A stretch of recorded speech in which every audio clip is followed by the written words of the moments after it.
Having a strong presence in our seas is crucial for all NATO allied navies. Whoa. But unpredictable circumstances mean it can be dangerous work.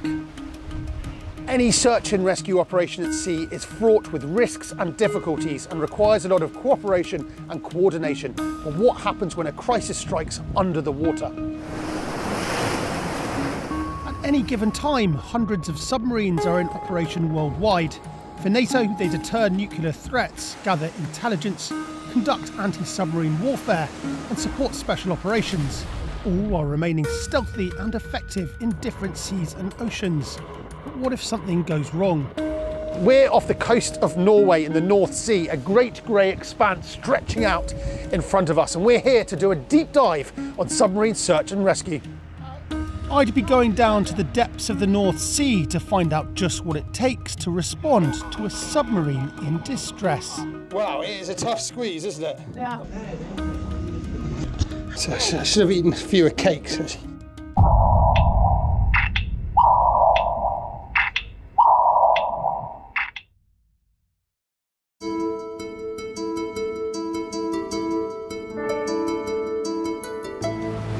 NATO conducts the world's largest submarine search and rescue exercise every 3 years, gathering sailors from various allied navies to practice one of the most technically challenging operations that can happen at sea.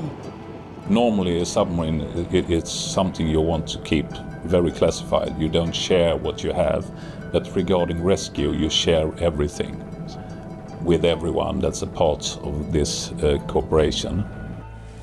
Submarine crises are rare but often deadly, as seen with the Kursk, a Russian nuclear submarine that sank in 2000, killing all 118 on board.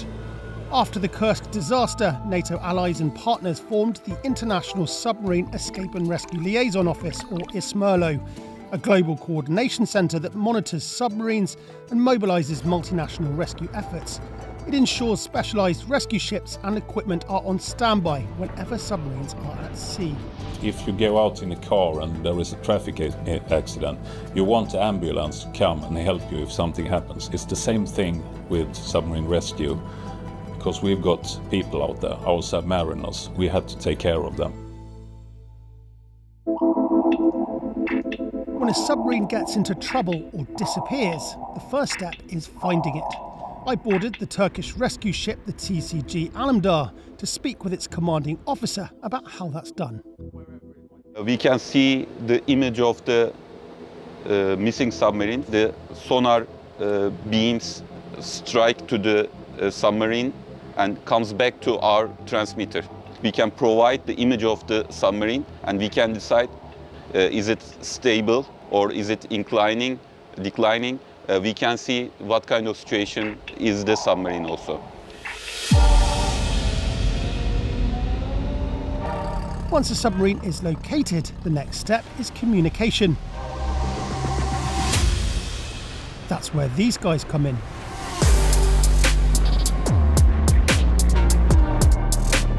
The Distress Subgroup is a team of submarine rescue specialists from the UK who, in a crisis, will quickly deploy to the scene of a submarine in trouble, establish an operating platform and attempt to communicate with the crew inside. Once we've done that, a nation can then tailor the response that is taking place and is being planned. Our role then is to remain on station and to provide subject matter expertise to the situation and control it until the larger units turn up. But communicating with a potentially damaged submarine hundreds of metres below the ocean's surface is no easy task.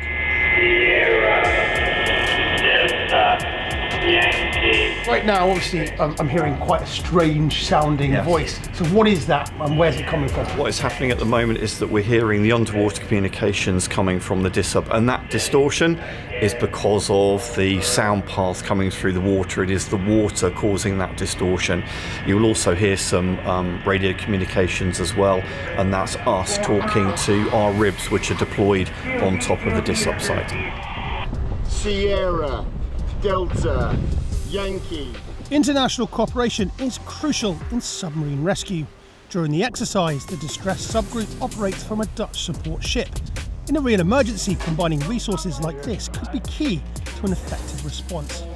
What we've got here is British submariners from the distress subgroup responding to a submarine that is potentially in crisis from a Dutch ship. And that is a clear example of NATO allies working together in what could be a crisis scenario. Once a submarine is found and communication is established, the next step is getting the crew to safety. That could mean deploying a rescue submersible. So behind me here is a Swedish submarine rescue vehicle called the Earth, and we've been given unique access to go down 90 metres into the North Sea to go and try and find a stricken submarine which we'll then connect with and hopefully rescue some of the people on board. Quite a small space to get down here. It's a bit nerve-wracking though. Although this was an exercise and therefore a controlled environment, the Earth was operating under conditions identical to a real rescue mission. So we've just climbed down into the Earth. We're about to be winched out to sea. Really excited about it, but also kind of nervous. So we'll see how it goes. The Earth is capable of going down to depths of 460 metres and can rescue up to 35 people in each dive. What's happening now?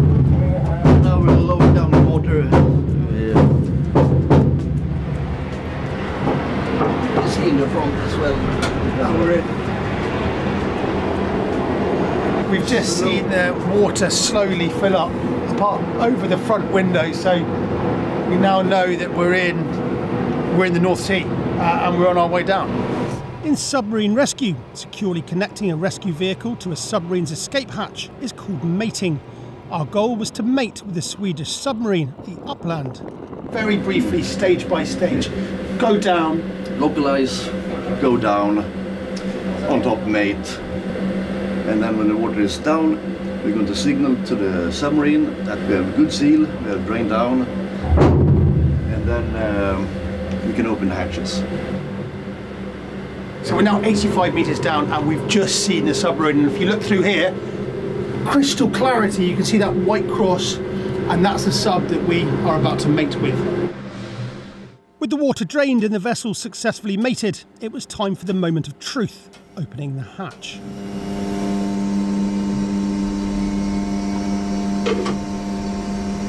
Hallå, osthyveln är klar. Welcome to Sweden.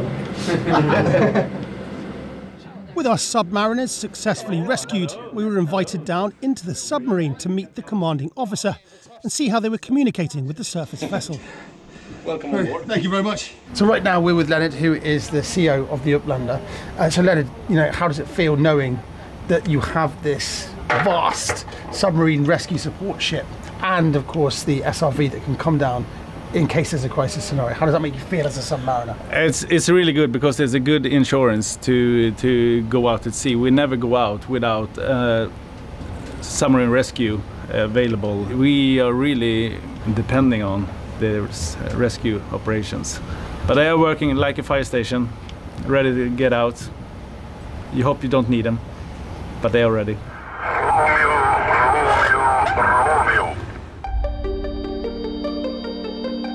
The final stage of submarine rescue is ensuring the rescued submariners receive immediate medical care, which could include using decompression chambers like this one to prevent decompression sickness.